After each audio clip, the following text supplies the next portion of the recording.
pwede po ba kaming mag-motion to quash kahit may schedule na ang next hearing? Nagkaroon na rin po kami ng hearing through a video conference. Attorney VP Talaw from Lance. Ano kaya itong may quash-quash pa dyan? Squash ba yan, Miss Jackie? Attorney, bakit paliwanag yun?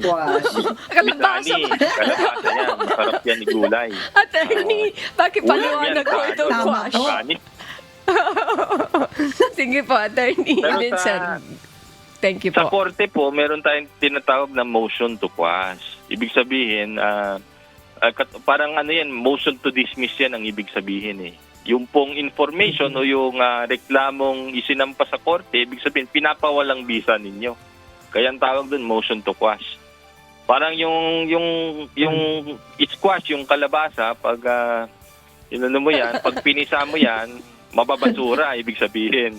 Pero motion to quash ang tawag doon. Ito pong motion to quash, Miss Annie, ginagawa po yan before mag-enter ng plea yung akusado. Kasi babasahan po siya sa arraignment, yung tawag dun sa hearing na yun, yung arraignment. Babasahan po siya ng akusasyon. Pero bago po siya mag-enter ng plea, kung inaamin ba niya o itinatanggi yung akusasyon sa kanya, pwede pong mag-file nung tinatawag na motion to quash.